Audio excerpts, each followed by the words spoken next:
พี่น้องเพื่อนเลือบโทรมาบัดน้องดาวจังใดเด้น้องบ้านบ่เห็นโทรมาเทื่อว่าไงเพื่อนเลือบมึงจะใช่ฮะจะได้มึงจะใช่อยู่บ้านนาเก่งกูแล้วกว่ามึงอยู่เหือนว่ามึงมันมาไทยกินแม่บักคำเสียอะไรแม่บักคำเสียในเหือนนี่ไผ่แม่ประคแม่บักคำไผ่แม่ประคำผู้ช่วย ผู้ช่วยอะไรฮะแล้วเป็นอาจารย์ จังไรกูกับโหกันคนเต็มเหือนเราอยู่ตอนนี้บ่ว่าติเฮ้ยมึงมาไทยคลิปบ่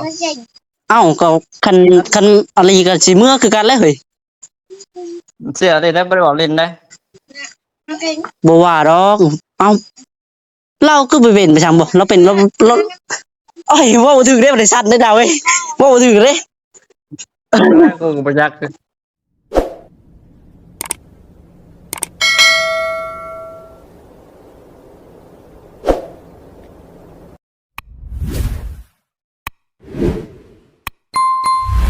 เอาเลยพี่น้องเนาะไม่ยั้งน่ะโอ้รถเพิ่นมาส่งอย่างนี้เนาะคือนายคำหลาเพิ่นตกเอาจังใดก็ได้ทักทายสบายดีแม่ๆ FC เบิดสุขสู่คนเนาะทางนี้ก็ทางน้องละพี่น้องเนาะมาฮอดคือนายคำหลาพี่น้องเลยว่าสิแวะเพื่อนพอประสงค์อยู่เมื่อกี้เนี่ยบ่ได้แวะพี่น้องเลยแลนมาส่งทางพอเลยมาอัปเดตอยู่พี่ก่อนเนาะจะคลิปเดียวจะกลับไปพุ่นสบายดีทางพอไปสั่งเครื่องเขามาโอ้ยังนี่พี่น้องเลยเครื่องของไผ่นี่หอยคำหลายเองเบิ้นบ่เนาะว่าหรือว่าไปได้ไอ้ครั้งไอ้คำหลาเป็นสั่งเข้ามาบ่ เนาะหรือว่าไปได้ถูกบ่โทเป็นมาแต่ซื้อน้ำก้อนได้พี่น้องเลย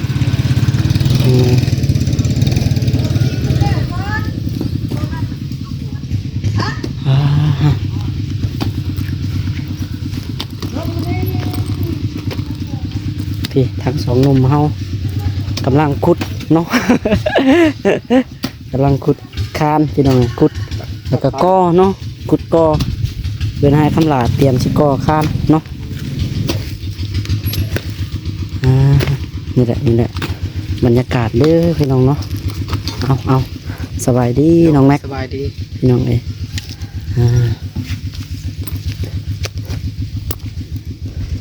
เอาเนาะพี่น้องตัวทองสบายดีน้องตัวทองสบายดี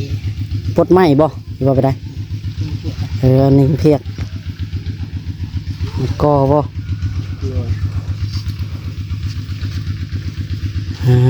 พี่น้องเอ้ จังไดเด้เพิ่นสร้างเครื่องมาเฮือนหลังใดน่ะเหมือนคำหลาเนี่ยนี่นะคำหลานี่วะบกกระปูแล้ววะจังว่ามันบ่เห็นเนาะมันอยู่กว่า น้องแม็กเดี๋ยวติ๊กเพียงลานาบอกเขามาเนี่ยห้องบอกแล้วติ๊กไงไว้วันเพียงติ๊กไงตัวนี่ถูก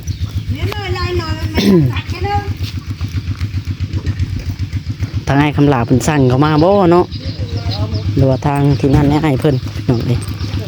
พอดีบล็อกกระเบิดเนาะเมื่อวานนี่พี่น้องก็ยังเดินน้อยเดียวนะ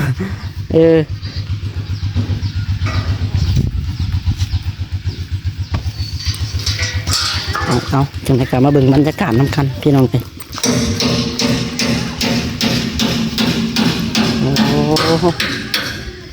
ยังมีทั้งเหทั้งทรายเข้ามาเบิดแล้วเนาะพี่น้องนี่กระพร้อมลุยแต้มเนาะครับแม่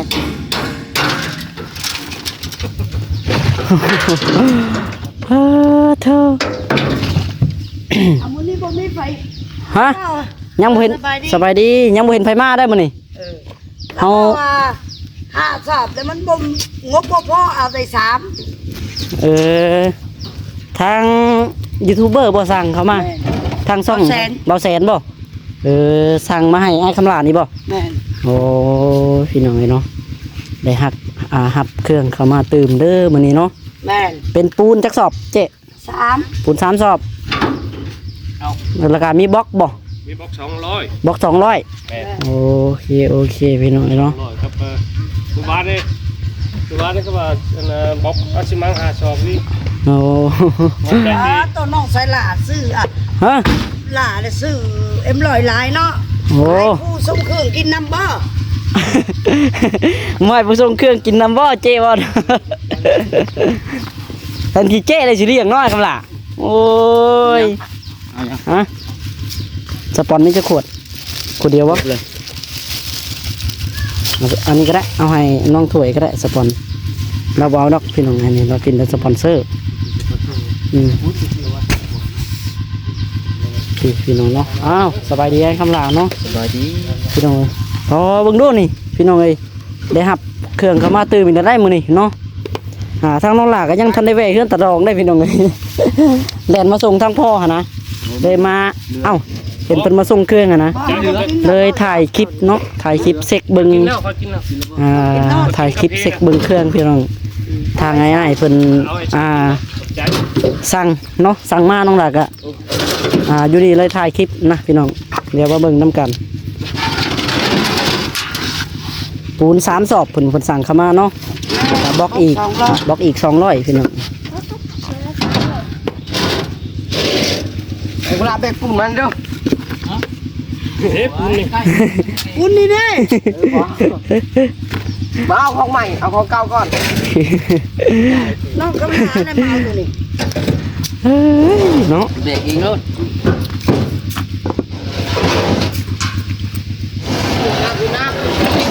น้ำมะพร้าวเอาน้ำแกงก่อน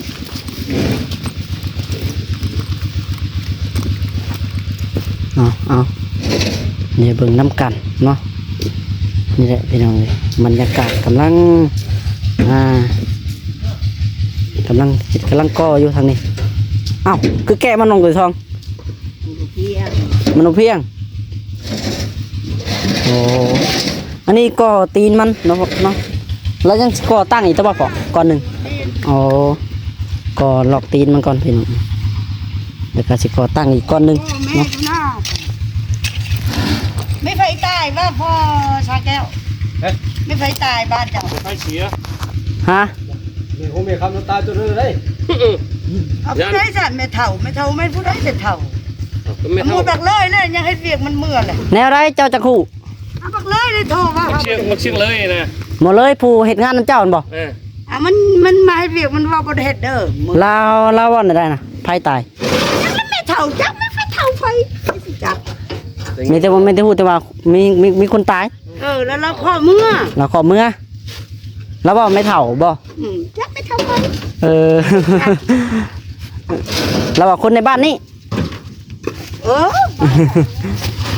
พี่น้อยเนาะใช่เลยไฟอยู่หูแล้วเนาะเฮาก็ได้บุหูคือกันได้พี่น้องเลยเนาะ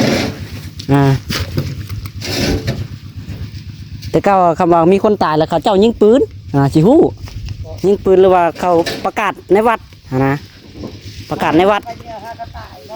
จังหวะนี่ก็เลยเนาะเฮามาฮอดก่อนจักเนาะ มาแต่เช้ามาแต่เช้า เฮามาแต่เช้าได้เอ้ย มาทางนี่นะ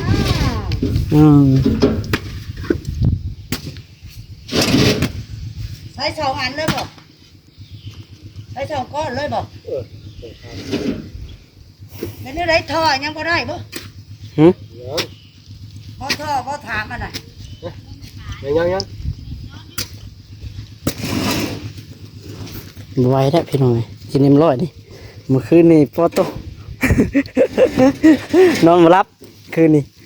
ใจสั่นพอโต นั่นแหละที่ให้อันน้องตีทองเบิ้ลมานี่ไว้บ่ตีทองมาได้ดอกเนาะสปอนเซอร์กับบ่แห้งนะพี่น้องโอ้เอาไปแจกให้สั่งแปะแล้วกันจากแปะมาสูงพี่น้องเอ้ยน้องหลาบ่กินแล้วนะวันนี้ กินบ่ได้ดอกทายคำหลาเพิ่นเอาให้เนาะ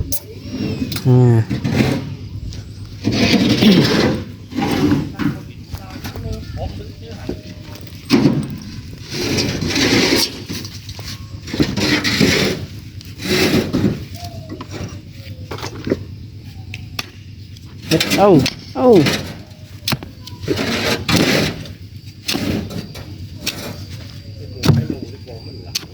พ่อกันนะอดขอบพระเจ้า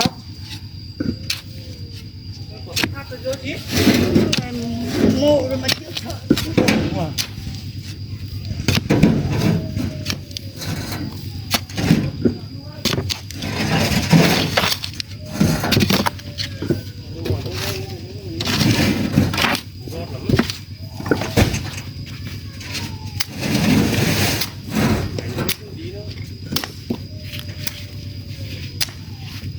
เฮ็ดน้องแม็กเฮ็ด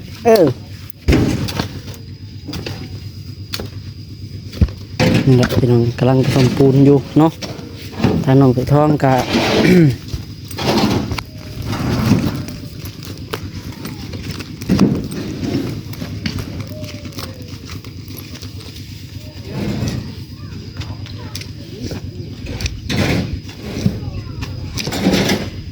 อันนี้ก็มาเตรียมก่อพี่น้องเนาะ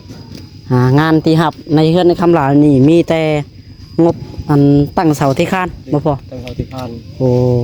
ตั้งเสาเทคานเด้อเนาะพี่น้องเนาะอันนี้ก็ยัง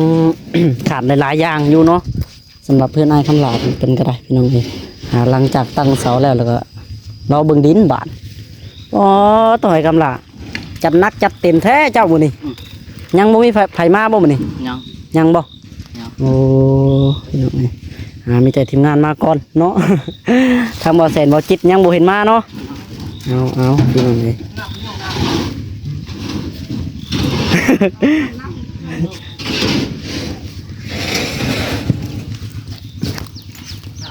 เธอพี่น้องเอาเบิ่งบรรยากาศน้ำกันเบิ่งบรรยากาศน้ำกัน ทั้งแม่เวียดกะ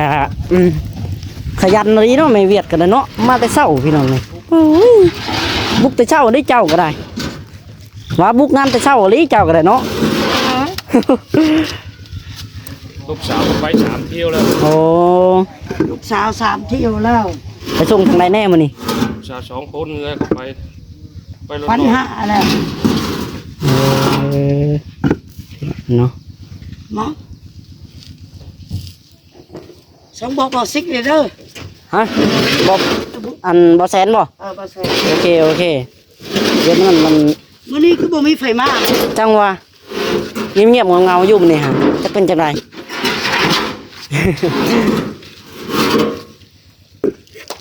ปูนตัวนั้นได้จ้ะไปให้ทางไผ2 ศพ ช่างชาทราบ เมื่ แล้ว อวานนี่เราหาชอบ หาชอบ แต่ต้นเช้าในบัดคือว่างบได้ที่3 ชอบ งูได้ถึง3 ศพโอ้ยเนาะ ได้เอาเมื่อคืนในบัดนี่ เดี๋ยวถามทั้งพ่อก่อนอยู่เพื่อนนั่นตะรองพ่อบ่พอปูนเฮาปูนทางเจ้เป็นเรือ2 ศพกันบ่พอแล้วก็จะบ่ทิ่มลงในหันแล้วเฮาก็เอา พอดอก ฮะ พอดอก บ่พอบ่โอเคมีแต่ทิ่มตืมเลยได้อสาเจ้สอบเท่าไรเจ้าขาย แสน สอบละแสนบ่ 2 แสน โอ้เดี๋ยวเฮาซื้อต่อเลยก็ได้ยันเจ้ขันคนมือนะ แต่บ่มีผู้แบกเขาบ่ฮอดในเด้ ฮะ บ่มี มา ผู้ แล้ว แบก เอาลงบนชายเนาะ เด้เขายางกับหาเขาเล่าเขาแปะเห็นเรียกอยู่แปะเอ้ยแบกปูนแน่เขาอยู่ชะลอดอกตรืดดอก เอาดำลงนั่นแหละก็เอาล้อมาอยู่เอาเนาะ พอเขาเด้อ โอเคบางทีเขาก็จะได้กลับพร้อมเจ้าไปจักเอาถ่ายคลิปอยู่บางทีกลับเราไปเบิ่งนี่พูดนี่อีกอย่างนะ ตะโลดตะโลดยังบ่เอาบ่ โอ้ยยังบ่พาเว้าเจ้เอ้ยตัวน่ะยังบ่พาเว้าอิงตามบุญวาสนาของเพิ่นหั่นนะ เนาะ โดยแม่นเดี๋ยวยังว่าสิกลับไปพุ่นอยู่ถ่ายคลิปอยู่นี่แล้วก็สิกลับไปพุ่นอีกนํไปอัปเดตเรียกให้ทางผู้ใหญ่เพิ่นเบิ่งนะ เอ้ย แต่ละมือต้องได้อัปเดตลงอ๋อตัวพี่ทางนี้ ใช่รู้นะ อย่าลายđấyลายเร็วđấy buồn cô đấy กินข้าวแล้วบ้างคำลามันนี่ยังโอ้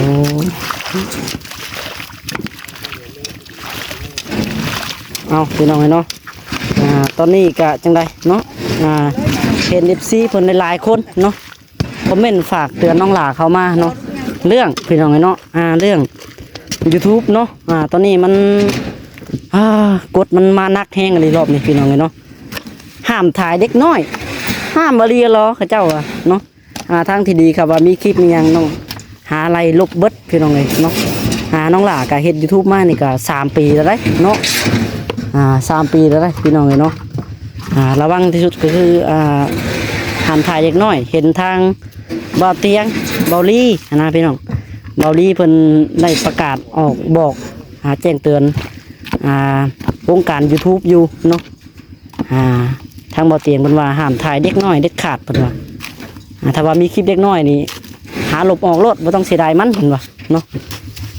ทางเฮาก็จักสิว่าจังได๋พี่น้องเลยคลิปบ่ได้เว้าแล้วเรื่องเด็กน้อยเนาะเต็มจักสิหาหลบบ่ได้โอ้หนักใจได้บาดบ่ต้องนักเลยเนาะคำละ ลบโลด หาหลบรถเนาะเดี๋ยวมันโดนเลยคันสิเลื่อนหลบกับพอดีใช้เวลาจักสิมันจักชั่วโมงคลิปมันเป็น1,000 2,000บ่ได้ ดีใจเนาะได้หื่นได้เสา โอ้ นั่นบอกอันดินเจ้าฮอดหันบอก ละห่วง ทำนี่แบบนี้ ถอกแค่รถแม็กถอกแค่รถ น้อยมันแล้ว มันแล้วบ่ ดินบล็อก500พ่อพ่อเนาะ ก็เต็มนี่วะบ่พอหรอกเป็นพันหนูจักเนาะบ่หลักพันปลายบ่ได้เฮาว่า ทำรายงานนำเราเท่าไหร่พันไห้นะผู้ใหญ่พัน ตั้งเขาเนี่ย ตั้งเสาที่ข้าน พัน ก็ได้ไล่ต้นละพัน 9,000 ให้ค้านได้จ้ะ พันลำกันเลย ตั้งเสาที่ข้านนำกันเลย9,000เป็นได้เจ๊ ให้เพิ่นให้ถูกเนาะทำลาดีใจเลยเฮ็ดซอยเพิ่น เพิ่นก็ราคาอันนี้แน่ย่อมเยานะต่างจากซอยให้อ้ายเพิ่นได้หั่นแหละ แม่นเลย นั่น ให้ซอยนอกคำลาให้มันได้เลย คันเฮาอยากเอาเข่งกันในรอนี่บ่ได้ดอกปานนี้ แม่น นะ9,000 ไม่ให้เฮ็ดหลายบ่ได้ ห้องน้ำเจ๊ถาม 7,000 7,000บ่ สาเหตุของน้ำ 7,000นี่ปานกลางอยู่ธรรมดาอยู่ห้องน้ำห้องน้ำ7,000ก็ยังถูกแล้ว ยังถือบ่ เขาเฮ็ด ถือแล้วเนาะ 10,000ปลายพุแม่น ถือว่า แต่ซอยกันแน่ซอยคำลาอันแล้ว แม่นนั่นแหละทางเจ๊ก็ซอยแหน่ทางเจ๊ก็ได้ แม่ เนาะ ซอยแล้วแกมาฮอดนี่แล้วนี่ เนาะจงไว้ให้วัดที่เด้อบ่ เมื่อวานนี่บ่เห็นบ่สองเที่ยวสองเถื่อบ่กุ้มเลยนี่ เชียวยันค่าอยู่เนาะวัน เที่ยวนึงมันค่า ขอเลยจักอันอะไรวะเนี่ยนะเอาไหมเอาเลย เอาเลย ร้านเอารถมาไปเอารถ เลือกเอาเลย เมื่อเฮ็ดอันซ้ำจั่วอันนี้บ่อันนี้น่ะ ไปดำชวนบ่ ต้นหนาๆมันนะพอใจเด้อ เอารถตัวใดก็ได้เลือกเอา สองอันเอา3อันก็ได้ ถูกบุด มาเอาให้แน่คำละนำมาดอก หาเอาตัวไม้อันแก่ๆนะให้กำลังตัวไม้แก่ตัวมันแข็งอ่ะเจ๊จะไปเฮ็ดดำชวนบ่ แม่นโอ้บุกมากล้วยพร้อมเนาะฮ็ด ทางเบาแสนเพิ่นแก่มาให้ต้นกล้วยนี่ก็ได้ ไป เบาแสนเพิ่นแก่ปลูกนะ ตัดหัวมัน ก็ฮ้อนเอามื้อนี้เนาะเจ๊เอ้าดิเด้อมดอยู่พี่น้องฮักเอ้ามื้อนี้บรรยากาศมื้อนี้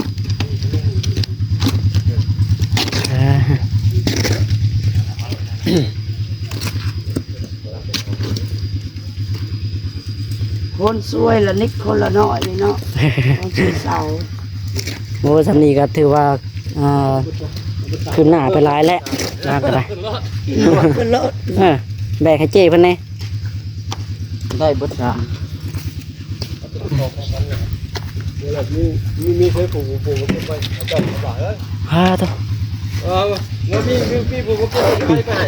ตอนนั้นในคำลาย่าน6เนาะ ก็ดีใจเลยก็ดีใจขอบคุณเพราะสร้างแก้วแหละสร้างแก้วก็ถ่ายคลิปไปได้ฮื้นแหละคำละเอ้ย ได้ขอบใจ ยิงบ่ขอบใจเด้อผู้ใหญ่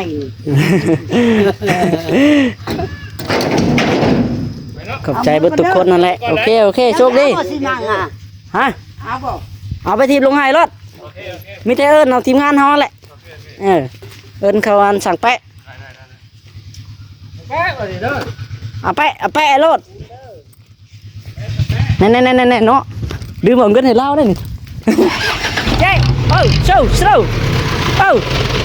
เดี๋ยวชอบละแสนน่ะเอาเงินก็ได้ลืมเอาเงินเลยช่วยมันนี่นะตะกล้องง่ายเดี๋ยวไว้ จ่ายเงินเพิ่นก่อนลืมไม่ได้เฮาก็ได้ว่า พอดีอันมีเงินอยู่พี่น้องไงจ่ายเพิ่นก่อนเลยเนาะ200,000เนาะ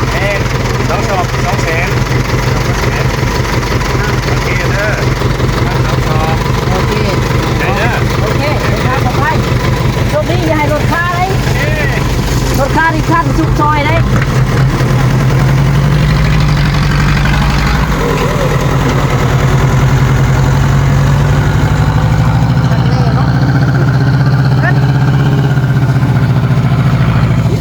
สบายแล้วอ่ะ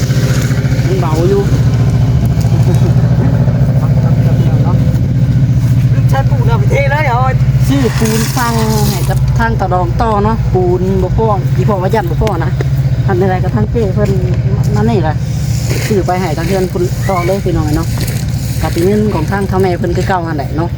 เงินของทางแม่อ้อยเพิ่นพี่น้องเนาะเอาซะดูท่องน้องดูท่องเอาน้องแม่เพิ่งใส่หินเทดิสิเทวะเอาขอบใจน้องดูท่องเพิ่นพี่น้องนี่จับกล้องให้เนาะป้าโอเคเด้อพี่น้องสำหรับคลิปนี้เนาะน้องหลาจะขอตัวลาไปก่อนเนาะรายการอยู่ดีไม่แห้งบัสคูสู่คนพี่น้องเลยเนาะเอาอย่างไรกันเนาะบ๊ายบายพี่น้องเนาะเดี๋ยวกลับไปเบิ่งคุณก่อนพี่น้องเลยกลับไปหาทีมงานเขาก่อนเนาะน้องหลาก็สิเที่ยวไปเที่ยวมาสิแหละเนาะจะได้ก็ฝากเป็นกำลังใจในเด้อพี่น้องเนาะฝากกดไลค์กดแชร์เนาะฝากติดตามพี่น้องเลยเพื่อเป็นกำลังใจน้องหลา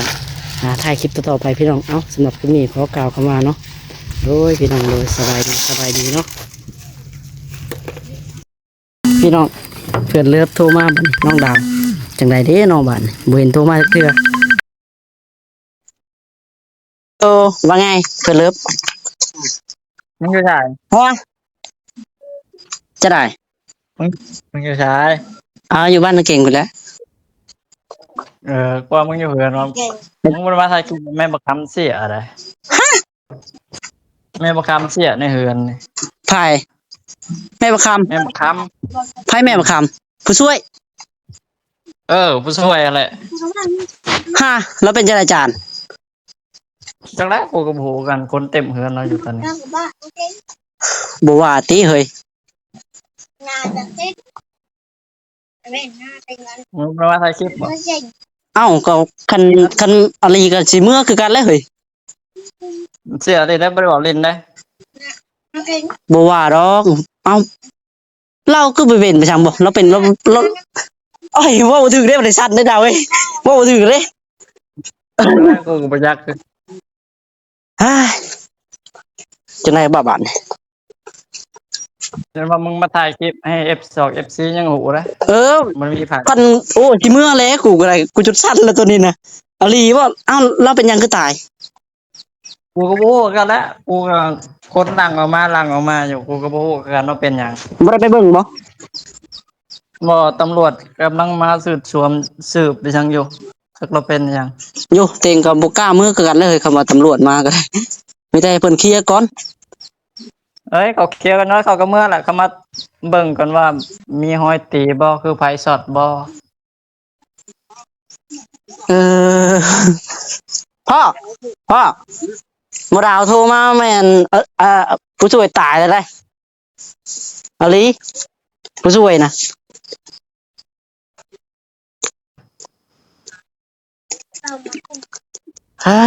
จังได๋ได้บาดแม่นแท้เลยเด้อเนาะ กูก็ยัง มึงอยู่กับไผดาว วัน มึงอยู่เฮือนได้บ่ กูอยู่ในเฮือนนี่ละกูก็บ่ได้ไปยังบ่ได้ไป ก็ บ่ว่าเฮาบ่อยู่เฮือนใกล้บ่จักหยังเลย